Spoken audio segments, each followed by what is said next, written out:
হযরতে জুনায়েদ রাহমাতুল্লাহ আলাইহি তিনি আল্লাহর নবী ছিলেন, তার সঙ্গে তার কাছে একজন খ্রিস্টান যাওয়া আসা করত।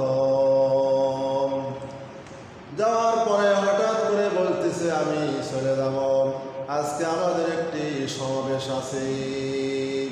জুনায়েদ রাহমাতুল্লাহ আলাইহি বললেন, আমাকেও সঙ্গে করে নিয়ে চলো, আমিও তোমার সঙ্গে যাব।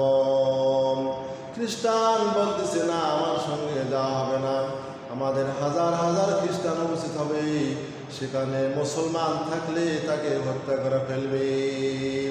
জুনায়েদ রাহমাতুল্লাহ আলাইহি বলতেছে, আমি তোমাদের বেশ ধারণ করব। জুনায়েদ রাহমাতুল্লাহ আলাইহি তিনি সেই মজমার মধ্যে বসে গেলেন। হাজার হাজার খ্রিস্টানেরা সেখানে সমবেত হয়েছে। অল্প সময়ের মধ্যে একজন বৃদ্ধাকে সেখানে আনা হলো। আনার পরে তিনি সেখানে বসলেন, উচ্চ আসন করা হয়েছে, বসলেন। বসার পরে তিনি কোনোই নসিহত করে না, কোনো কথাই বলে না। অনেক সময় অতিবাহিত হয়ে যায়। লোকেরা বলতেছে, আপনি কেন কথা বলতেছেন না, কারণ কি? সে বৃদ্ধা বলতেছে, এই মজমার মধ্যে একজন মুসলমান আছে, ওই যে দেখো দেখা যাইতেছে, তাকে আমার নিকট তোমরা নিয়ে আসো। লোকেরা সবাই রাগান্বিত হয়ে গেছে যে আমরা তাকে হত্যা করিয়া ফেলব। সে বৃদ্ধা বলতেছে, না, তাকে হত্যা করা হবে না, তাকে আমার নিকটে নিয়ে আসো, আমি তাকে 3টি প্রশ্ন করব। যদি 3টি প্রশ্নের উত্তর দিতে পারে তাহলে তাকে মারা হবে না, আর যদি না আমার বলে দিতে পারে তাহলে তাকে মারা হবে। জুনায়েদ রাহমাতুল্লাহ আলাইহিকে প্রশ্ন করলেন। প্রশ্ন করার পরে তিনি জুনায়েদ রাহমাতুল্লাহ আলাইহি বলতেছে, আমি যদি উত্তর দিতে পারি তাহলে আপনি কি কলেমা পড়ে মুসলমান হবেন? বৃদ্ধা বলতেছে, হ্যাঁ, আমি মুসলমান হব। 1 নম্বরে প্রশ্ন করলেন বৃদ্ধা। জুনায়েদ রাহমাতুল্লাহ আলাইহিকে প্রশ্ন করলেন যে, তোমরা বলো, জান্নাতের মধ্যে যতই আহার করুক না কেন তার কোনো পেশাব পায়খানার প্রয়োজন হবে না, পেশাব পায়খানা করা লাগবে না। 2 নম্বরে প্রশ্ন আমার, যে বেহেশতের মধ্যে এমন একটি বৃক্ষ আছে যার শাখা প্রশাখা প্রতিটি ঘরে ঘরে দুয়ারে দুয়ারে পৌঁছে যাবে।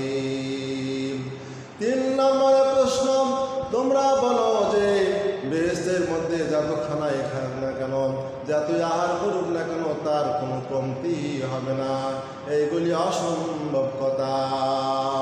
বৃদ্ধা বলার পরে জুনায়েদ রাহমাতুল্লাহ আলাইহি বলতেছে, 1 নম্বরে প্রশ্নের উত্তর শোনো, বেহেশতের মধ্যে যতই খানা খাক, খাওয়ার পরে ঢেকুশ মারবে, সবগুলো উড়ে যাবে।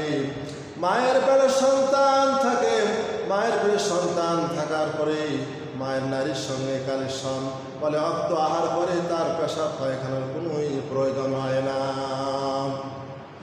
2 নম্বরে প্রশ্নের উত্তর শোনান, বেহেশতের মধ্যে এমন একটি শাখা, এমন একটি গাছ আছে যে প্রতিটি ঘরে ঘরে পৌঁছে যাবে। পৃথিবীতে সূর্য একটা, এই সূর্যর আলো সমস্ত ঘরে ঘরে দুয়ারে দুয়ারে পৌঁছে যাবে। 3 নম্বরে প্রশ্নের উত্তর শুনেন, বেহেশতের মধ্যে যত আহার করে তার কোনো কমতিও হয় না, বলে সূর্যের আলো সব ঘরে ঘরে পৌঁছে যাবে। মায়ের পেটে সন্তান থাকে, বলে খানা খাওয়ার রক্ত আহার করে, কিন্তু তার পেশাব পায়খানাও করা লাগে না।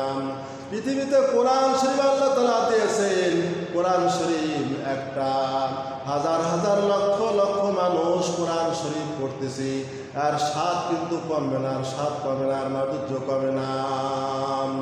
জুনায়েদ রাহমাতুল্লাহ আলাইহি 3টি প্রশ্নের উত্তর দেওয়ার পরে ওই ঠাকুরকে প্রশ্ন করতেছে, আমার একটি প্রশ্ন আছে, আমি প্রশ্ন করব, সেই প্রশ্নের উত্তরটা আপনাকে দিতে হবে। বৃদ্ধা বলতেছে, বলো তুমি।